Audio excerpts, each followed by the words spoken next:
ડીસા તાલુકાના માલગઢ ગામના ફૌજી જવાનનું ભવ્ય સ્વાગત કરાયું।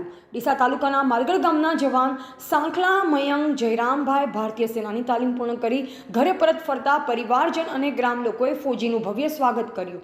બનાસકાંઠા જિલ્લાના ડીસા તાલુકાના માલગઢ વિસ્તારમાં રહેતા સાંખલા મયંક જયરામભાઈ યુવાને દેશના રક્ષણ માટે ફરજ પર પસંદગી કરી રહ્યા છે। ડીસા તાલુકાના માલગઢ ગામનો યુવાન સાંખલા મયંક જયરામભાઈ આર્મીમાં 8 મહિનાની ટ્રેનિંગ પૂર્ણ કરી ઘરે પરત ફરતા ગ્રામ લોકો અને પરિવારે ફૌજીનું ભવ્ય સ્વાગત કર્યું। ફૌજીના પરિવારજનોએ સાંખલા મયંકભાઈનું સ્વાગત કરતા ફૌજીના પિતાની દેવલોક પામેલ હતા, જેથી તેમની યાદમાં મયંકભાઈ ભાવુક થયા।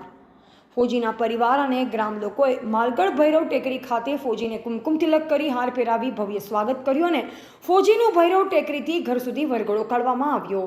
હું સાંખલા મયંક જયરામભાઈ, વતન માલગઢ, તાલુકો ડીસા, જિલ્લો બનાસકાંઠા અને અગ્નિવીર સ્કીમમાં પસંદગી થઈ છે। હું ટ્રેનિંગ કરીને વતન પાછો આવ્યો છું અને મારા ગામ લોકોએ, પરિવાર લોકોએ મારે સ્વાગત કર્યો છે, એમનો હું ખૂબ આભારી છું અને મને ભારત દેશનો સેવા કરવાનો મોકો મળ્યો છે। અહેવાલ ભરત સોલંકી, સંબંધ ભારત ન્યૂઝ, ડીસા।